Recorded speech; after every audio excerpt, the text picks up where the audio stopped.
as we look at section 8-9, we're doing the finding the volume between two curves, but instead of just doing the cross-section methods that we did in the last two units, we're actually finding a volume where it's being revolved around an axis, the x-axis or y-axis. And the first one we're doing, we get to do what's called the disc method. Then eventually we get to do what's called the washer method, are the two methods we concentrate on. Yesterday, when we found the volumes of what we were finding the volumes of, and the day before even we did that, it was almost like, and I guess like I know we had one example was a circle. They gave us the equation of a circle for a problem, and I can't remember if they had us use cross sections were squares or semicircles. But if you think about it, if you take a circle, a flat two-dimensional circle, and then you go three-dimensionally do your cross sections that are semicircles, big ones in the middle, the small ones on the ends. Now I basically have a half of a sphere.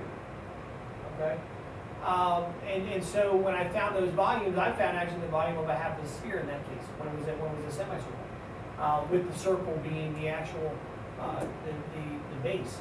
Now what we're doing is we're going to be using maybe a semicircle equation or other equations.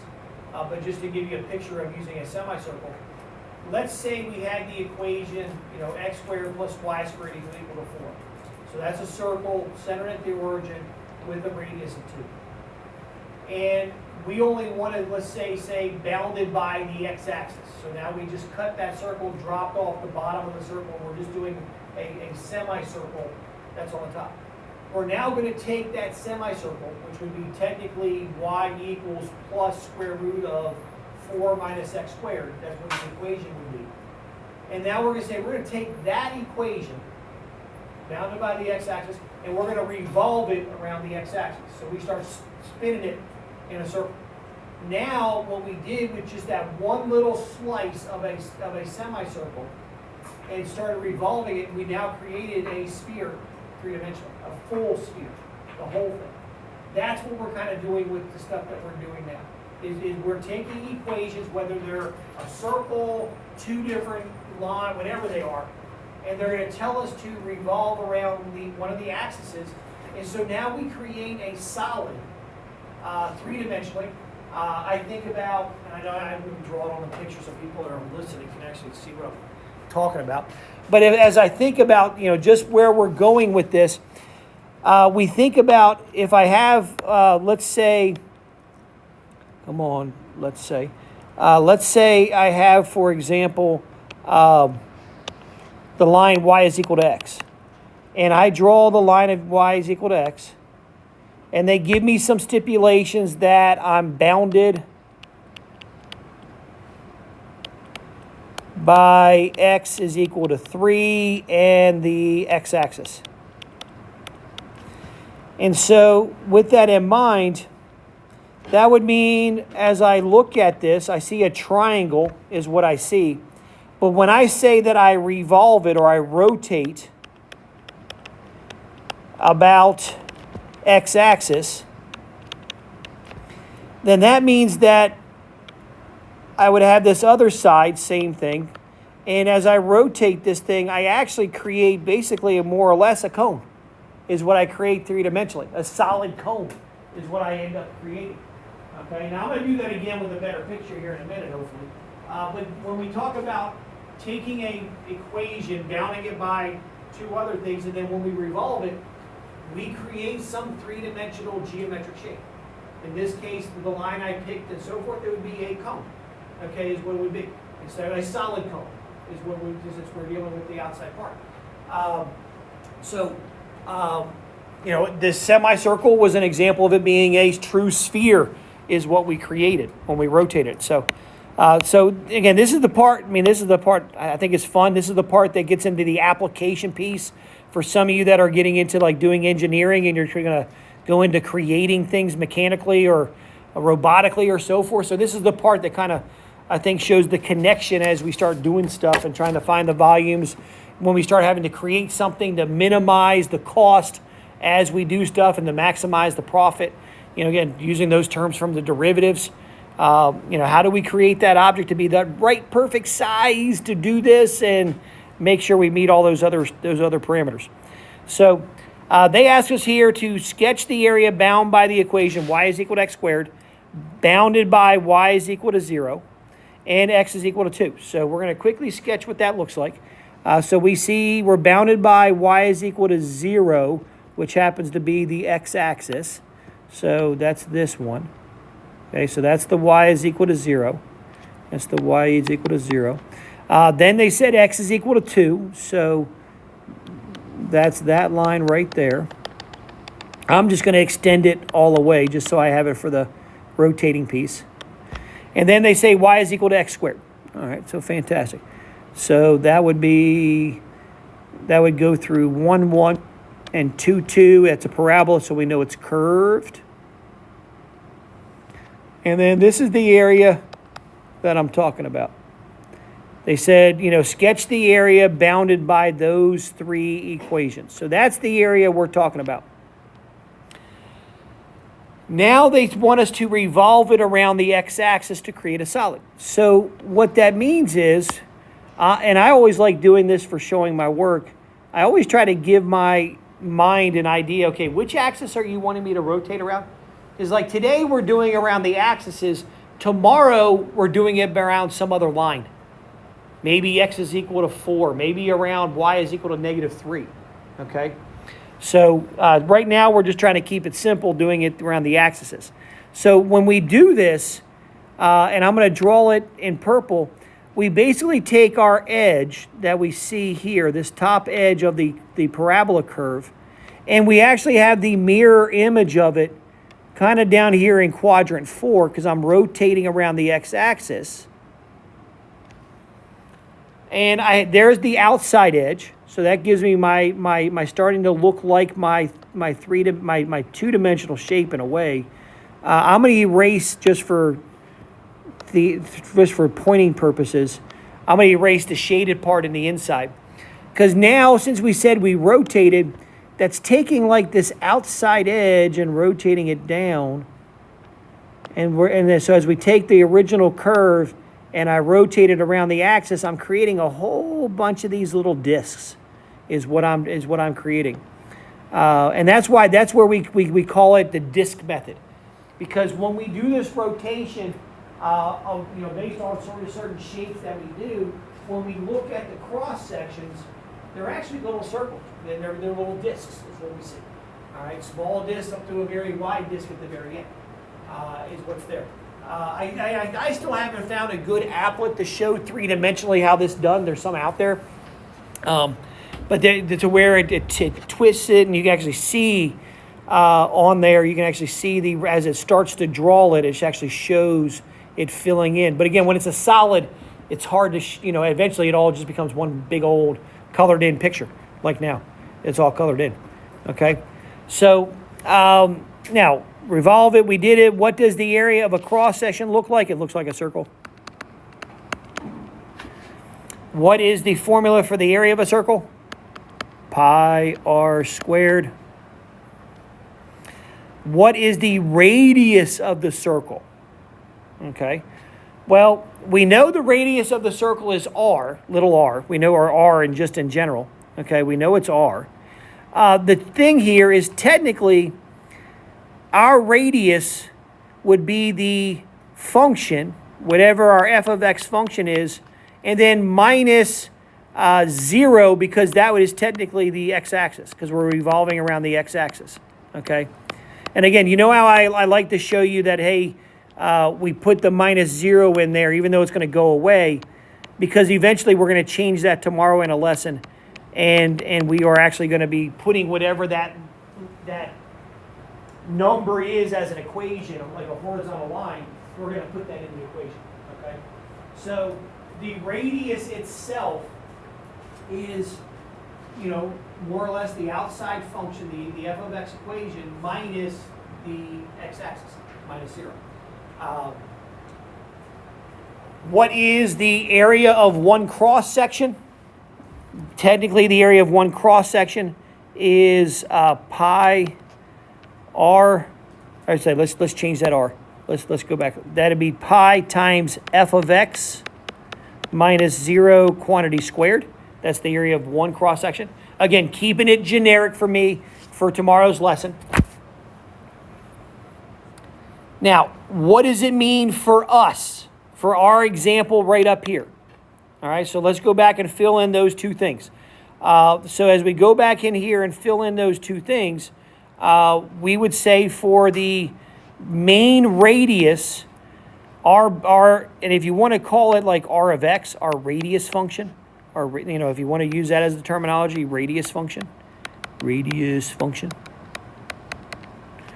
that is equal to, our function is x squared, and then minus 0. And so now what is the area of one cross section? That is technically pi times x squared minus 0 squared. That would be the radius of that would be the area of one cross section of the circle. Now again, we don't need the minus 0 there, but I'm just keeping it there. What is the volume? Well, remember, volume is adding up all the little slices. All the little area slices added up gives me my volume. So my volume is the integral from 0 to 2. Remember, my lower and upper bounds for x's from 0 to 2. So from the y-axis to 2. And then now of my pi times x squared minus 0 squared dx. And again, we would clean that up. We don't need this 0, so now this is where I'm going to clean it up. The integral from 0 to 2 of pi, and then it would be x to the 4th dx. And that would be the volume of my, the volume of my solid being revolved around the x-axis. That is the final equation. And again, if we wanted to find out what it was, hey, now we're in the prime case, move the pi out front. The antiderivative of x to the 4th is x to the 5th over 5. And then I evaluate it from 0 to 2. So it'd really be just 2 to the 5th would be 32, so it'd be 32 fifths times pi is what my final answer would be. Because if I put 0 in there, it doesn't mean anything. So it'd be 32 fifths pi is what my volume would be. So again, if we evaluate it again just quickly by hand, we would say this is pi times the integral of x to the 4th dx.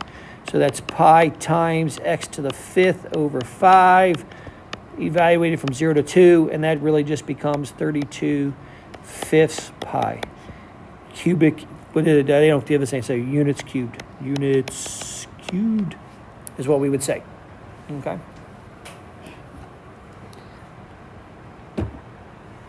So for a generic formula, the volume of a solid of a revolution, the volume is equal to from A to B of pi times your radius function, r of x, your radius function, squared dx. Again, where r of x is the distance between the axis of revolution and the outside of the solid.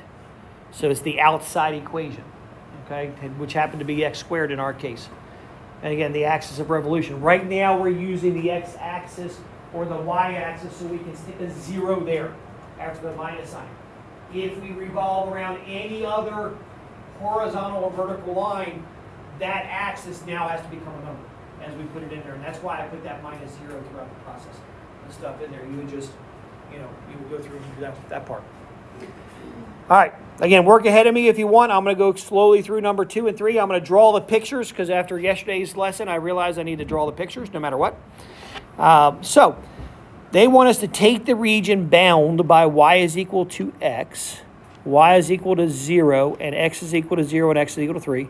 And we're going to revolve the region about the x-axis. Okay, sweet. So I'm going to use this line they give me here to be my y-axis. And then give me an x-axis. And let's see, I'm being bound by x is equal to 0, which is technically the y-axis. So I'm going to highlight that pink. X is equal to 3, so 1, 2, 3. I think that's wide enough. So there's x is equal to 3. That's x is equal to 0. And then now we want to use e to the x. So e to the x actually goes through right there. It goes through 0, 1. So it's like this. Well, actually, it should be tighter. It should go like this. There we go. And then they said also the last part would be y is equal to 0, which is here. So we are taking this section right here. I'm going to highlight it in blue just for a moment. I'm going to color it. We're taking this section. That's the section we're trying to find. That's our area. Now we get to revolve it around the x-axis.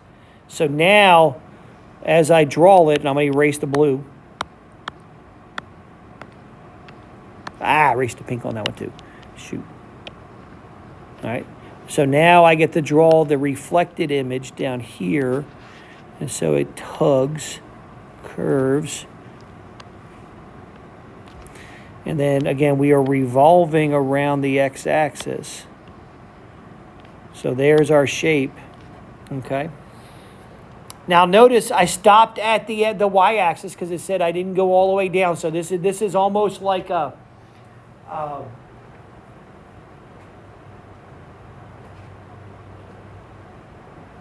to see examples of.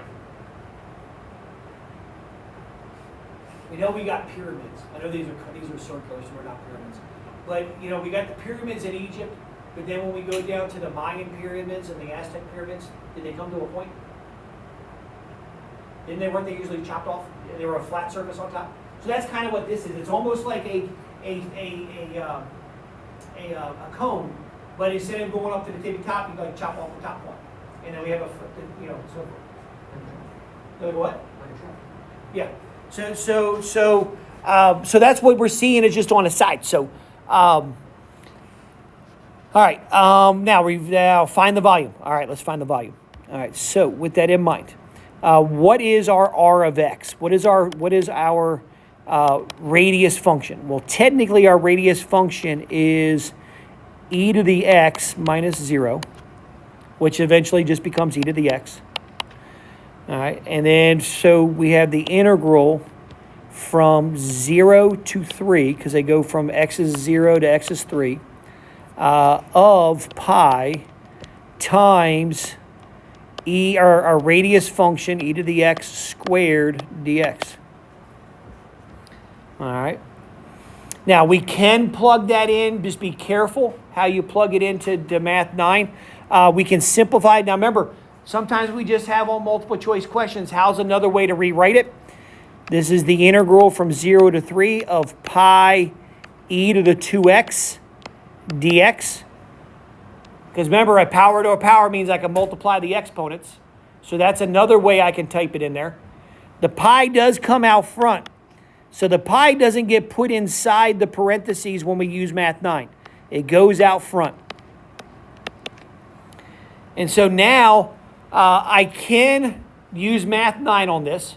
So if I go over and go Math 9 and say, come on, baby. We go with second that. Give me a pi times Math 9. And I'm going to go from 0 to 3 of the function second ln 2x and dx. So I can type it in like that. And when I do, it gives me 632.134. And then they don't tell me any units, so just units cubed. All right. Now that's one way we can do it.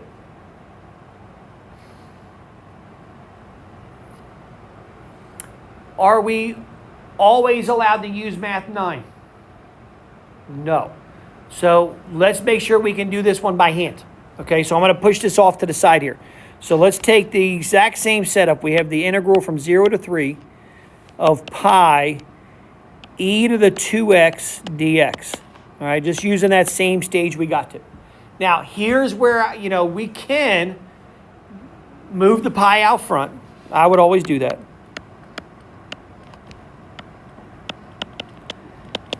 Now, here's where we got to be careful. It's not just an x as the exponents, it's a 2x. So maybe we go through and say, all right, let's use u substitution. U is equal to 2x. Therefore, du is equal to 2 dx. And then dx is equal to du over 2. So now I can rewrite this as pi times the integral of e to the u, e to the u times du over 2 is what I can do now. Now, since I rewrote it with u substitution, I'm going to go ahead and change the upper and lower bound. So a u of 0 would be 2 times 0, which is 0. So 0 is still the bottom. U of the upper bound would be 2 times 3, which is 6. So from 0 to 6.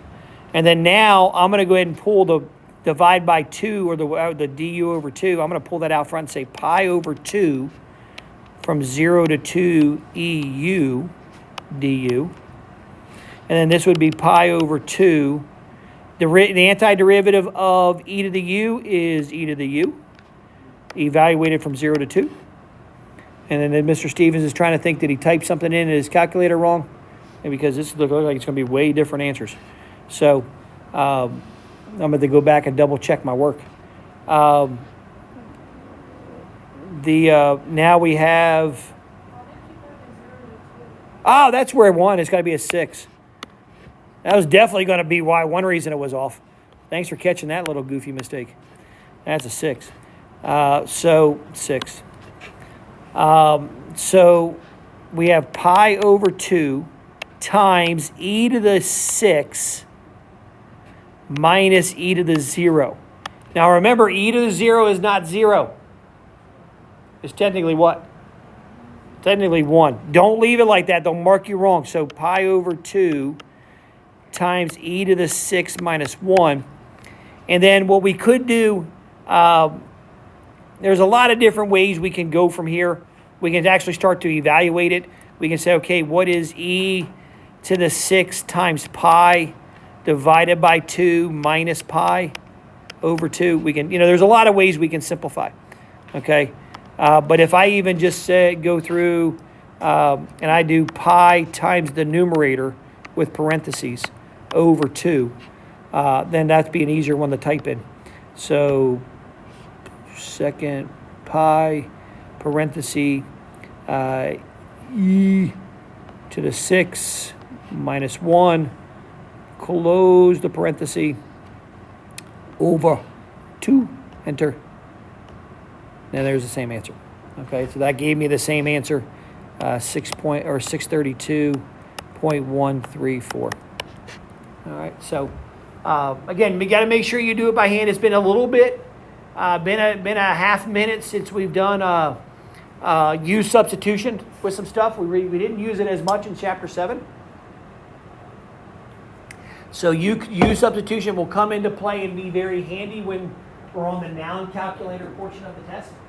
It would help with that process. So now on the non-calculator portion of the test, they're not expecting you to get that exact decimal. So leaving it in one of the formats of like pi times the whole numerator over 2, or distributing the pi into both pieces over 2 in there, that would be fine too as an answer.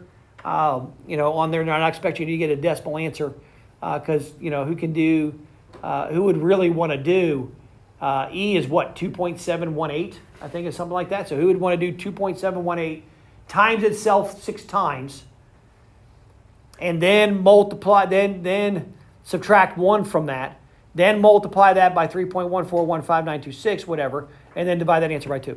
They're not expecting you to do that without a calculator. So that's where, leaving it in one of those formats there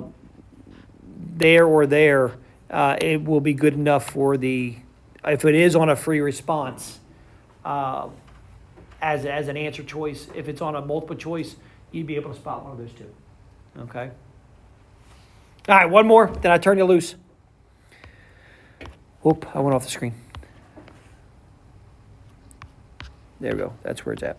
All right, take the region bounded by y is equal to 4 minus 2x. Y is equal to 0. X is equal to 0. So the x and y axis.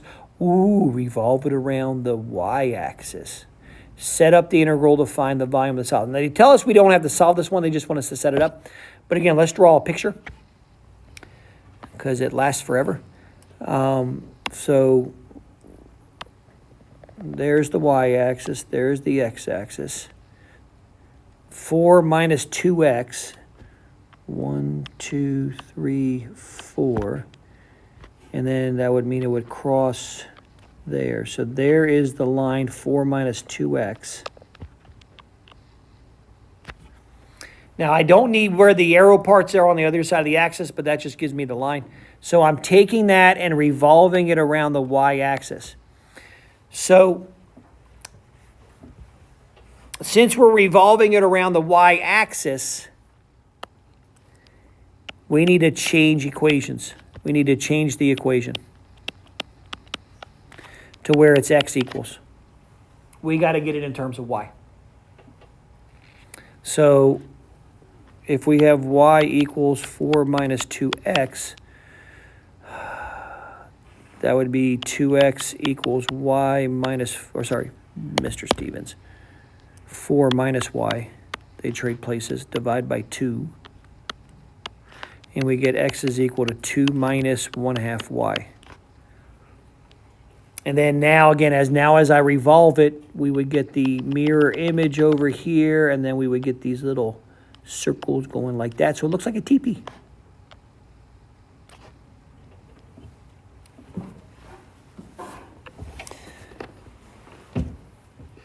All right, so let's set it up. We have the integral. What is my lower bound? Well, technically, my lower bound is 0. It's the x-axis. What's my upper bound? Yeah, it's 4. My y-intercept, that's my upper bound. So to 4. Pi.